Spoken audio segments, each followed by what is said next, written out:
kelompok 4 dengan saya sendiri Umi Rodatul Jannah dan saya Himroda Pratiwi. Saya Neta Azura. Saya Syafira Bunga Ramadhani. Kami di sini akan membahas tentang anatomi fisiologi. Halo teman-teman, pada video kali ini kita akan membahas tentang sistem reproduksi wanita, khususnya pengertian dan fungsi.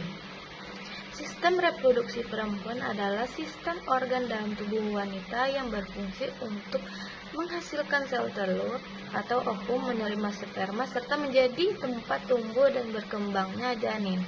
Sistem ini memiliki peran yang sangat penting dalam proses reproduksi manusia. Selain itu, sistem reproduksi wanita juga berperan dalam proses menstruasi dan kehamilan. Menstruasi merupakan proses peluruhan dinding rahim yang terjadi secara berkala, sedangkan kehamilan adalah proses berkembangnya janin di dalam rahim. Adapun fungsi utama dari sistem reproduksi wanita antara lain: pertama, menghasilkan ovum atau sel telur di akuarium yang nantinya dapat dibuahi oleh sperma. Kedua, menghasilkan hormon estrogen yang berfungsi mengatur perkembangan dan fungsi organ reproduksi, serta hormon progesteron yang berperan penting dalam menjaga kehamilan. Ketiga, menjadi tempat terjadinya pembuahan serta tempat perkembangan janin hingga siap dilahirkan. Jadi, sistem reproduksi wanita memiliki peran yang sangat penting dalam kelangsungan hidup manusia. Yang kedua, ada organ reproduksi pada wanita. Yang pertama ada ovarium atau indung telur, menghasilkan sel telur dan hormon estrogen dan progesteron.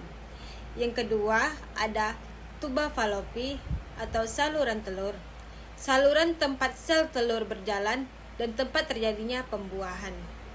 Yang ketiga ada uterus atau rahim, tempat janin berkembang, memiliki dinding rahim atau endometrium yang akan menebal setiap bulan.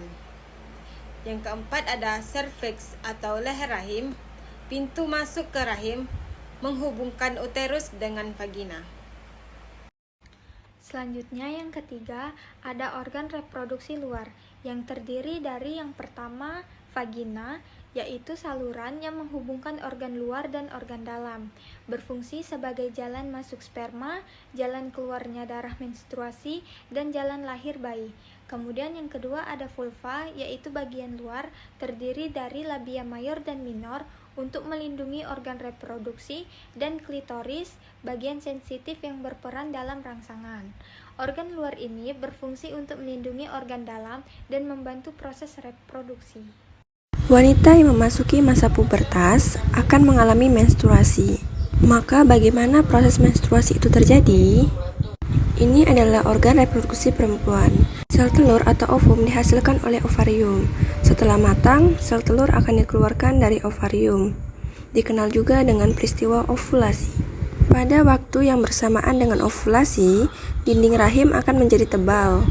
Jika sel telur tersebut tidak dibuahi oleh sel kelamin jantan, maka lapisan dinding rahim akan meluruh. Proses keluarnya darah ini yang disebut dengan menstruasi. Sekarang mari kita bahas bagaimana sel pembuahan itu terjadi. Sel telur keluar dari ovarium, ditangkap fimbriae, kemudian memasuki tuba falopi.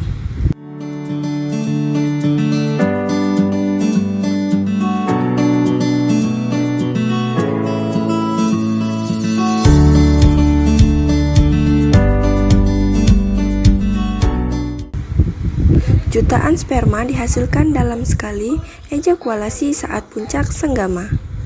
Sesaat setelah dipancarkannya di dalam mulut rahim, sel sperma akan bergerak ke rongga rahim untuk mencari sel telur yang matang dan siap untuk dibuahi. Dari jutaan sperma yang dipancarkan, hanya beberapa yang dapat bertahan hidup mencapai indung telur, dan hanya satu yang dapat mencapai dan hidup di hidung telur. Sperma kemudian mempenetrasikan ke dalam sel dinding telur, kemudian mengkombinasikan materi genetiknya dengan sel telur dalam proses yang disebut pembuahan.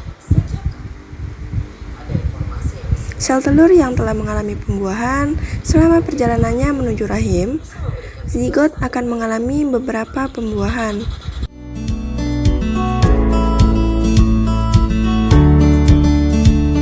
Di rahim, zigot akan menempel di dalam dinding rahim, dan disinilah zigot akan berkembang menjadi embrio, dan akhirnya akan menjadi janin.